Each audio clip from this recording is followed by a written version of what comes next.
Merci beaucoup, chers amis téléspectateurs. Je pense que biso na nzela ya ba analyse spirituelle oyo tokosalaka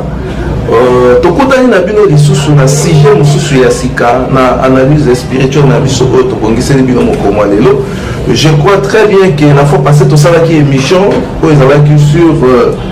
analyse spirituelle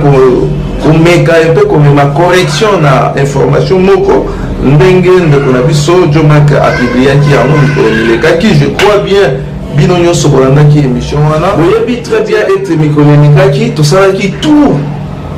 tobimisela bino moi bapreuve na émission oyo tosalaki la fois passée. Je crois très bien que bolandaki émission tosalaki mais tolobaki boye émission na biso tosalaki yango ezalaki droit de réponse te epai ya Jomak. Émission tosalaki yango ezalaki juste kodémentir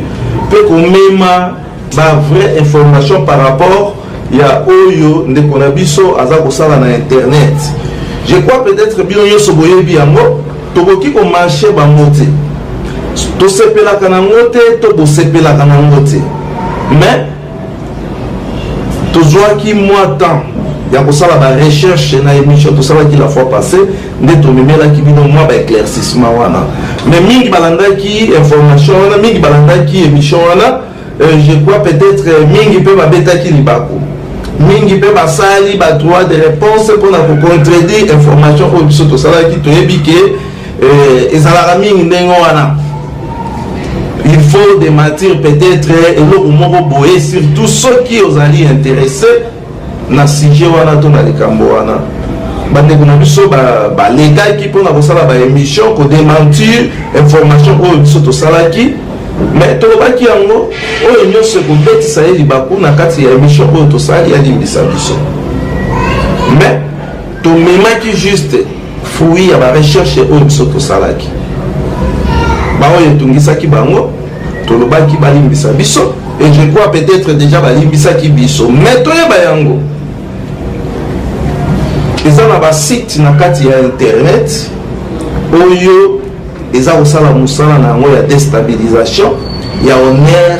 ya Tata Simoki Mbambo, ya honneur ya lingomba ya Tata Simoki Mbambo. Mais biso toza ba analyste spirituel, toza pe ba chercheur, tozosala ba recherche, tozosala pe ba analyse spirituelle ya makambo eza koleka. Mais toyebi ke biso tomimaka te ke tosala ba droit de réponse et okoma lokola sujet ya polémique, il y avait les critiques, il y avait ça, mais nous ne sommes pas là. Biso tozalaki juste pour na kopesa clarité na information oyo ndeko na biso apesaki oyo ezalaki fausse information et puis ezali mbala ya liboso te ndeko na biso Jomak apesa fausse information asalaka yango l'air nyonso mais bato batiaka ekate bato pe balanda ye vraiment te ndenge balobaka soki olandi moto ya liboma il faut kolata elamba pamba te soki olati elamba te yo pe bakoconsidere yo moto ya liboma. Alors mingi baevitaka kosinteresse na ye parce que bayebi ke non il y a quelque chose qui ne va pas. Mais biso tokende kuna te parce que mosala toza kosala ezali mosala ya baanalyse spirituelle tolobaka yango l'air nyonso. Les analyses spirituelles est là, les analyses spirituelles est là pour na orienter bino et pour na kofongola bino mitu biso na baanalyse spirituelle toko permettre yo oyeba na likambo ena volonté ya Tata Nzambe ezali wapi yo pe okoki kosala nini po ete oyo Nzambe abongiseli yo na ngai tokoka kozwa yango. Lelo tomemeli bino sujet ya sika sujet na biso mokoma lelo ezali nini?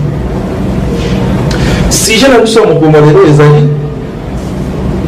comment peut-on nous découvrir Satan na kati ya lingomba. Toyebi bien que Papa Diangenda aloba Satana akota na lingomba, mais ndenge nini tokoki kosala po toyeba ke Satan akota na lingomba ye oyo? Wana sujet na biso ya mokoma lelo. Biso tokomantaka te, tokreaka pe te, toinventaka te, mais tosalaka ba analyse spirituelle pour y permettre biso toyeba au fin fond likambo songo ya tata nzambe ezali nini na esika ye.